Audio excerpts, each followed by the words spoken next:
అంటే ఇది కూడా 3 వచనాల్లో కూడా గ్రేట్ గ్రేట్ అంటారు. ఇంగ్లీష్ బైబిల్ ఉందండి, ఉంటే చదవండి ఆ మాట ఒకటి. 145 3వ వచనం.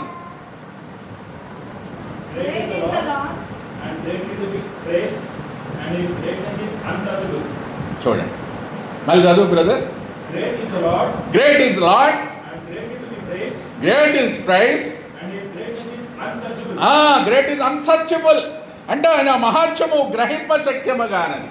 అందుకే 3 పాటలు కూడా మనము ఈ గొప్ప కార్యాలు వర్ణించి యెహోవా మనకు గొప్ప కార్యాలు చేశాడని ఇంతవరకు కాల్చి మళ్ళీ స్తుతించి ఆరాధించాం, అంతే కదా. కాబట్టి ప్రియులారా, కాబట్టి వీటన్నింటిని మనం జ్ఞాపకం చేసుకొని ఆయన గ్రేట్ గాడ్, గొప్ప రక్షణ ఇచ్చాడు, గొప్ప కార్యాలు చేస్తున్నాడు. అంత మాత్రమే కాదు, గొప్ప మహాత్యము కలిగిన వాడు, గొప్ప అధిక స్తోత్రం నందిన వాడు, మహాత్యం కలిగిన మహాదేవుడు. అలాంటి గొప్ప దేవుణ్ణి కలిగాం మనం. ఆర్డినరీ వాళ్ళం కాదు. అందుకు నేను చెప్పేది, మనం విలువపెట్టు కొనబడిన వారం అంటే చాలా ప్రశస్తమైన వారం. కోట్ల మంది ఉండొచ్చు, కానీ నువ్వు నేను మనదేమనుకోవద్దు, నువ్వు చాలా ప్రశస్తమైన వారు. దైవజనులు జయశ్రీరావు గారు చనిపోయారు మొన్న. ఆయన రాసిన పాటే మహాదేవుడవు నీవని. ఆయన 3 చాలా మంచి పాటలు రాశారు. ఆయన మొన్న మహిమలోకి పిలువబడ్డారు 7వ తారీఖు. నిన్న శనివారం సమాధి భూస్థాపన అయింది, తెలుసు కదా. హల్లెలూయా పాడదన్న ఆయన రాశాడు. ఇందాక హల్లెలూయా పాడేదనే పాటను కూడా అన్న రాస్తాడు జయశ్రీరావు గారు. తర్వాత ఇందాక పాడే మహాదేవుడవు నీవనే కూడా చూడండి ఆయన ఎన్ని రాశాడు. ఆయన ఎన్ని చెప్పారంటే, నేను అనేది ఆయన చెప్పిన కార్యాలన్నీ కూడా పరిచర్యలో ఉండి ఇసుక తోటని వైజాగ్లో చనిపోయారు, మహిమలో పిలువబడ్డారు. కాబట్టి పరిచర్య చేస్తూ 86 సంవత్సరాలు. కాబట్టి మన జీవితంలో కూడా ఏది చేసినా గొప్ప కార్యాలు చేస్తాడు దేవుడు. కానీ మనము కూడా మన ద్వారా దేవునికి ఏం కలగాలి? మహిమ కలగాలంటే ఏం చేయాలి? అదే మహిమ. ఇప్పుడు మన ద్వారా దేవునికి మహిమ రావాలంటే మనం ఏం చేయాలి? మనం చేస్తేనే కదా మహిమ వచ్చేది. మాదిరిగా ఉండాలి, గొప్ప అంటే నేను అదే అంటున్నాను, మన ద్వారా మహిమ కలగాలి దేవునికి. ఇప్పుడు ఆయన దేవునికి మహిమ వచ్చాడు, నా జీవితకాలం అంతా దేవునికి మహిమ కలగాలి. ఇప్పుడు ఒక దండ వేసి, ఒక లైట్ పెట్టి, పూలేసి, ఆడొక ధూపం వేస్తే అదే మహిమ? ఏది మహిమ మరి? ఇప్పుడు నీ ద్వారా నా ద్వారా దేవునికి మహిమ కలగాలంటున్నారు. ఆ మహిమ ఏంటి అంటున్నాను? అదే ఎలా వస్తుంది ఆ మహిమ? ఎలా పొందుతాడు? నువ్వు నేను చెయ్యాలి. అది అంటే ఆయన చెప్పినది చెయ్యాలి. అంటే ఆయన ఆజ్ఞలు నువ్వు ఆయన ఆజ్ఞల్లో చెప్పింది చేయటమే, ఆయన ఆజ్ఞలు పాటించడమే. ధర్మశాస్త్రం 10 ఆజ్ఞలు పాటించాలా, 100 నిబంధనలు 2 చేయాలా? ఏంటో చేయాలి? ఇప్పుడు ధర్మశాస్త్రము నేనే దేవుడను, ఏం ఆజ్ఞ? ఆ మహాదేవుడు చెప్తాడు, నేనే దేవుడను, నేనే తప్ప విశ్రాంతి పరిశుద్ధంగా నువ్వు నీ తల్లిదండ్రులు నువ్వు. ఈ ఆజ్ఞలు ఇవి. అర్హత్య చేయదు 10 ఆజ్ఞలు. వ్యభిచారం చేయదు, దొంగతనం, నీ పొరుగువాని ఏది? నీ పొరుగువాని ఎద్దునైనాను, నీ పొరుగువాని గాడిదనైనాను, నీ పొరుగువాని భార్యనైనాను, నీ పొరుగువాని ఏది కూడా నువ్వు ఆశపడొద్దంట. ఆశ అందుకన్నా నేను ఇందాక, దురాశ. ఆశపడవచ్చు కానీ దురాశ పడవద్దన్న. అందుకే రెండోది, నూతన నిబంధనకు వచ్చినాక పాత నిబంధన ధర్మశాస్త్రాన్ని అంతా ఆయన నెరవేర్చాడు. కలువరి శిలువలో మరణించడం ద్వారా ధర్మశాస్త్రాన్ని అంతా ఆయన కంటికి పన్ను పంటికి పన్ను అన్నారు. రాళ్లతో కట్టాలి,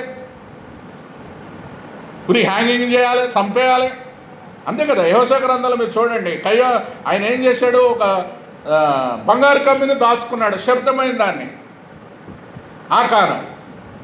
దేవుడు చెప్పాడు నువ్వేది దాచుకోవద్దయా అని. ఆశపడి ఏం చేశాడు? దాచిపెట్టాడు. శనాయి వస్త్రం దాచిపెట్టాడు, బంగారు ఎవరు చూడట్లేదు అనుకున్నాడు. దానివల్ల యుద్ధంలో ప్రజలంతా చనిపోయినారు. యెహోషువ బట్టలు చింపుకొని ఏడుస్తున్నాడు. ఎందుకు ఏడుస్తాను? అక్కడేముంది? పాపం చేసినవారు, పాపాలను ఒప్పుకోవాలి నువ్వు. ముందు పాపంలో ఉన్నవారు అక్కడ ఉన్నారు. అందుకే ఆకాన్ని పిలిచారు. మొత్తం ఆయన ఒప్పుకోలా. అతి గోత్రం అన్ని గోత్రాలు వస్తే అప్పుడు పట్టుబడ్డాడంట. ముందే ఒప్పుకుంటే ఎంత బాగుండు. ముందే ఒప్పుకుంటే నీకు ఆ బాధ శిక్ష ఉండదు కదా. రాళ్లతో కొట్టి ఏం చేశారు? రాళ్లతో కొట్టారు, అగ్నితో. అంటే ధర్మశాస్త్రం అలా చెప్తుంది. కానీ నూతన నిబంధనకు వచ్చాక ఆయన ఏం చేశారంటే, నీ పూర్ణ హృదయంతో, నీ పూర్ణ ఆత్మతో, నీ పూర్ణ మనసుతో, లూకా సువార్త ఆయన ఆజ్ఞలు అవి, ఈ అన్నీ నువ్వు పాటిస్తే, లూకా 10:27 చూడండి. నూతన 10 ఆజ్ఞలు కాకుండా నూతన నిబంధనలు ఈ 2 చేశారు.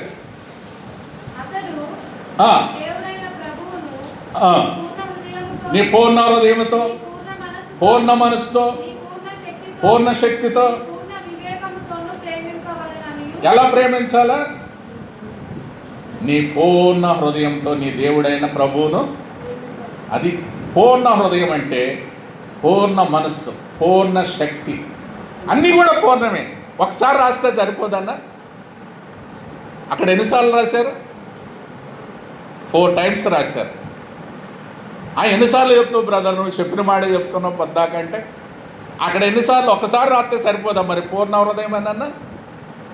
నీ పూర్ణ హృదయంతో, నీ పూర్ణ మనసుతో, శక్తితో, అన్నీ పూర్ణం, అన్నీ సంపూర్ణం చేయాల. సంపూర్ణమైన పేరు పెట్టుకుంటే పూర్ణత రాదు. ఏముండాలా? పూర్ణం. ఎవరన్నా ఉంటే క్షమించండి, మీరు అని మిమ్మల్ని అంటలేదు, ఏదో వచ్చింది అలాగా. కొంతమంది అంటారు నా పేరు ఎత్తింది అనవచ్చు. అని నేనేమంటున్నా అంటే ప్రియులారా, సంపూర్ణత ఎలాగొస్తుంది? ప్రాణము, ఆత్మ 3 సజీవ యాగంగా సమర్పించుకోవాలి. దశలోనిగా 2 అంటారు, నీ ప్రాణాత్మ దేహంలో ప్రభువు కొరకు ఎట్ట సమర్పించుకోవాలా? ఆత్మ ప్రాణ శరీరం అర్పించి ప్రభును స్తుతింతుము. ప్రాణమూలన్ అర్పించి ప్రభును స్తుతింతుము. హల్లెలూయా, స్తుతి మహిమ ఘనత ఎల్లప్పుడూ ప్రభుకే. హల్లెలూయా, మహిమ ఘనత ఎల్లప్పుడూ ప్రభుకే, ఎల్లప్పుడూ ప్రభుకే. ప్రేమా నమ్మకము గల పరలోక తండ్రి తన కుమారుని పంపెను.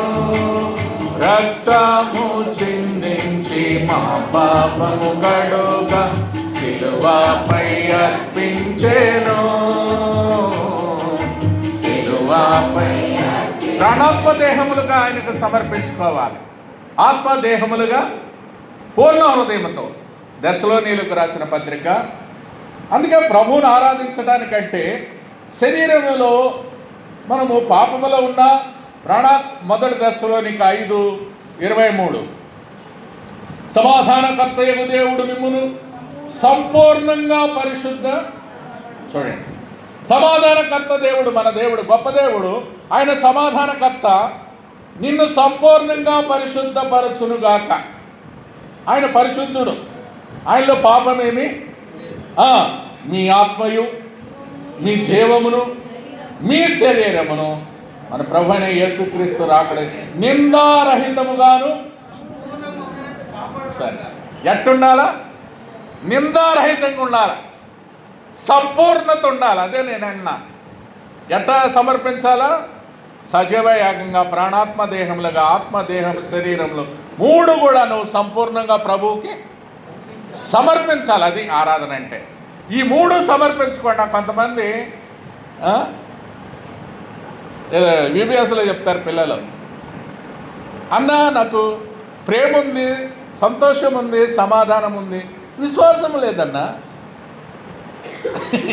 ఏమి లేదు, అన్నీ ఉన్నాయంట. ఇప్పుడు ఆత్మఫలం మనకేంటి?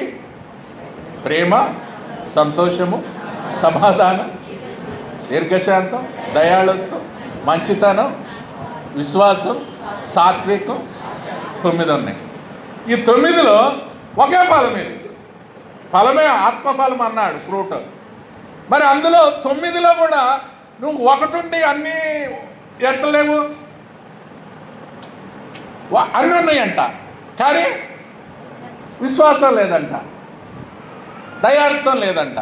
అంటే నీకేమి లేనట్టు, ఫలము లేనట్టే. అన్నీ ఉన్ని ఏదంటారు చూడు, అన్నీ ఉన్నాయి కానీ అల్లున్నోట్లో ఆ శని ఉందంట. అంత అన్నీ వండి పెట్టింది. నా కొడుకును, నా బిడ్డను బాగా చూసుకుంటాడు నా అల్లుడు, భర్త అల్లుడు కదా, ఇంటికి వచ్చాడని అన్నీ ఏం చేసింది, మరి తినే రుణం లేదు అల్లుడికి. అన్నీ ఉన్నాయి కానీ అల్లుడి నోట్లో ఆ శని ఉందంటే ఎట్టబోద్ది, వచ్చి కూర్చుంది ఆమె. అందుకే అంటే వచ్చి కూర్చుంటాడండి మధ్యలో. సైతానుడు ఎక్కడున్నా వస్తాడండి, మందిరంలోకి వస్తాడు, మన పక్కకు వస్తాడు, ఎక్కడికైనా వస్తాడు. రాలేదండి. ఇప్పుడు 1వ అధ్యాయంలో మీరు చూస్తే అక్కడ దేవదూతల దేవుని దగ్గరకే వచ్చాడు ఆఫ్టర్ ఆల్. మరి మన దగ్గరికి ఎందుకు రాడు వాడు? వస్తాడు. అందుకే వచ్చినప్పుడు వాడిని ఏం చేయాలి, దగ్గరకు రానివ్వండి ఉండే బాధ్యత నీది నాదే, మనమే చూసుకోవాలా. ఇప్పుడు నాకు ఇచ్చిన రక్షణ వస్త్రము, నాకు ఇచ్చిన స్తుతి వస్త్రము మురికి చేసుకోకుండా కాపాడుకునే బాధ్యత మరి నీకు గొప్ప రక్షణ ఇచ్చాడన్నావు. ఆ గ్రేట్ గాడ్ నీలో ఉన్నాడా? నీ ఆత్మ ప్రాణ దేహములో సంపూర్ణంగా నువ్వు సమర్పించుకున్నావా? మంచిది, ప్రైజులాడు. అలాగుంటే సంపూర్ణతలో పూర్ణ హృదయంతో ప్రభువుని ఆరాధించుతారు. పూర్ణ హృదయం అంటే అది సంపూర్ణంగా ప్రాణము ఆత్మ. నువ్వు ఒకటే లేదంటే ఉపయోగం ఏమి? అన్నీ సజీవయాగంగా సమర్పించుకోవాలి దేవుని. ప్రియమైన వాళ్ళారా, అలాగా దేవుడు గొప్ప కార్యాలు చేశాడు నీ ఎడల నా ఎడల. 147 ఇంకొకటి చూడండి, 147 కీర్తన 5వ వచనం. మన ప్రభు గొప్పవాడు, అధిక శక్తి గలవాడు. చూడండి, గొప్ప గ్రేట్ గాడ్ అంటే మన ప్రభు గొప్పవాడు. కాబట్టి అలాంటి గొప్ప దేవుడిని కలిగి ఉన్నాం. అందుకే మహాదేవుడు అంటే గ్రేట్ గాడ్లో ఆయన మహాదేవుడు. మహాదేవుడు మహారక్షణ, గొప్ప రక్షణ ఇచ్చాడు.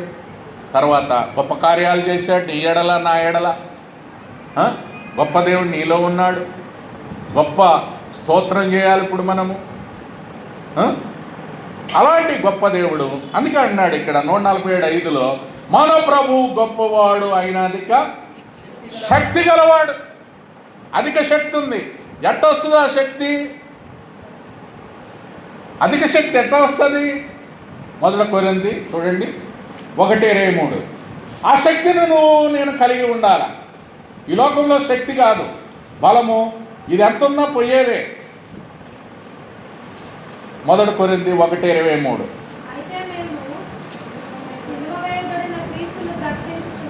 ఎవరిని? 1:18 కూడా చదవండి అమ్మా ఒకసారి. సిలువను గూర్చిన వార్త నశించుచున్న వారికి వెర్రితనము గాని రక్షింపబడుచున్న మనకది దేవుని శక్తి. ఏ శక్తి కావాలి నీకు నాకు? శిలువ శక్తి కావాలి. ఏ శక్తి అంటే గొప్ప శక్తిలో శిలువ శక్తి కూడా మనకు ఉన్నప్పుడే ఆ యొక్క గొప్పదనం మనకు అర్థమవుతుంది. అందుకే 23వ వచనంలో చూస్తే మనము సిలువేయబడిన క్రీస్తును ప్రకటించుచున్నాం. ఎవరిని? ఆయన సిలువేయబడ్డాడు. గుడ్ ఫ్రైడే చేసుకున్నాం, ఈస్టర్ లేపబడ్డాడు. ఇప్పుడు ఆ గొప్ప దేవుణ్ణి నువ్వు ఆరాధిస్తున్నావు. మనం ఇప్పుడు ఆరాధనలు చేసి ప్రకటించాలి. ఆ సిలువను కూర్చున్న వార్త నశించుతున్న వారికి వెరితనం కానీ రక్షించబడ్డ నీకు నాకు అది శక్తి. ఆ శక్తిని కలిగి ఉండాలి మనం. అర్థమైందా ప్రియులారా? ప్రభు గొప్పవాడు, అధిక శక్తి. ఆయన శక్తి అంటే శిలువ శక్తి కలిగి ఉండాలి. ఆయన గొప్పవాడే, గ్రేట్ గాడ్.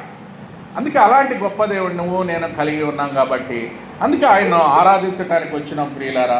ఇలాంటి గొప్ప దేవుడు మనకు. అందుకే ఏం పాట వస్తుంది? ప్రభువు గొప్పవాడని. ప్రభువు గొప్పవాడును, అధిక శక్తి సంపన్నుడు. ప్రభువు గొప్ప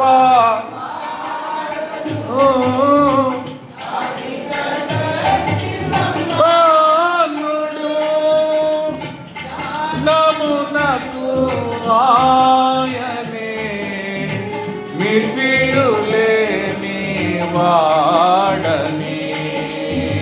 జ్ఞానమునకు ఆయనే మితియులేని వాడని.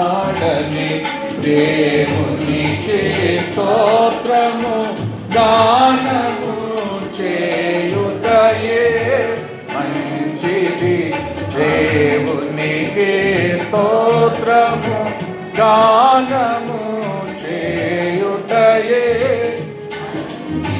ప్రభు గొప్పవాడు, అధిక శక్తి గలవాడు, కాబట్టి ఆయన్ను నువ్వు స్తుతించాలి. రండి ఆ మహాదేవుడైన మన ప్రభువును 13వ వచనం తీతుకు రాసిన పత్రిక మనం చదివిన బాగా 2:13 అనగా మహాదేవుడును రక్షకుడైన యేసుక్రీస్తు మహిమ యొక్క ప్రత్యక్షత కొరకు ఎదురు చూచుచు ఈ లోకములో స్వస్థ బుద్ధితోను నీతితో భక్తితో ఎలా బ్రతకాలి? ఈ లోకంలో నువ్వు నేను మంచి బుద్ధి ఉండాలి. స్వస్థ బుద్ధి అంటే ఆరోగ్యకరమైనది. Yes, praise the lord. ఆరోగ్యం ఉండాలి, అందులో జబ్బేమి. స్వస్థత అంటే 2:3లో రాశారు. ఏం ఆరోగ్యము?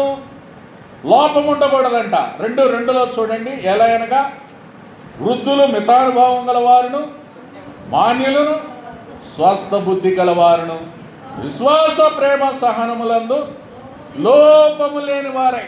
లోపము లేని వారై అంటే ఏమి రాశారు కింద? ఆరోగ్యం ఉండాలి స్వస్థ బుద్ధి అంటే. ఏ లోపం ఉండకూడదు అందులో. స్వస్థ బుద్ధి ఉండాలా, విశ్వాస ప్రేమ సహనం ఉండాలా, ఈ లోపములోని ఆరోగ్యకరమైన బోధ ఉండాలా. అందుకే 6వ వచనంలో కూడా ఉంది, స్వస్థ బుద్ధి గలవారై. ఏం బుద్ధి?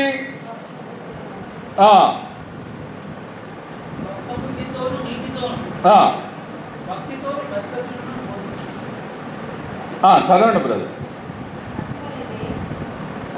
అటువలే స్వస్థ బుద్ధి గలవారే ఉండవలనని యవన పురుషులను హెచ్చరించుము. చెప్పనేరక సిగ్గుపడినట్లు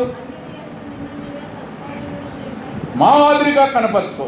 నీ ఉపదేశము మోసము లేనిది గాను మాన్యమైన నిరాక్షేపమైన హితవాక్యముతో. హితవాక్యం అంటే ఆరోగ్యకరమైన వాక్యం, ఆరోగ్యకరమైన బోధ, ఆరోగ్యకరమైన వాక్యం. ఇది స్వస్థ బుద్ధి అంటే. ఆరోగ్యం ఉండాలి అందులో. అందులో పాపమేమి. ఆరోగ్యం అంటే హెల్త్ అనమాట. నీ వాక్యంలో ఏముండాలి?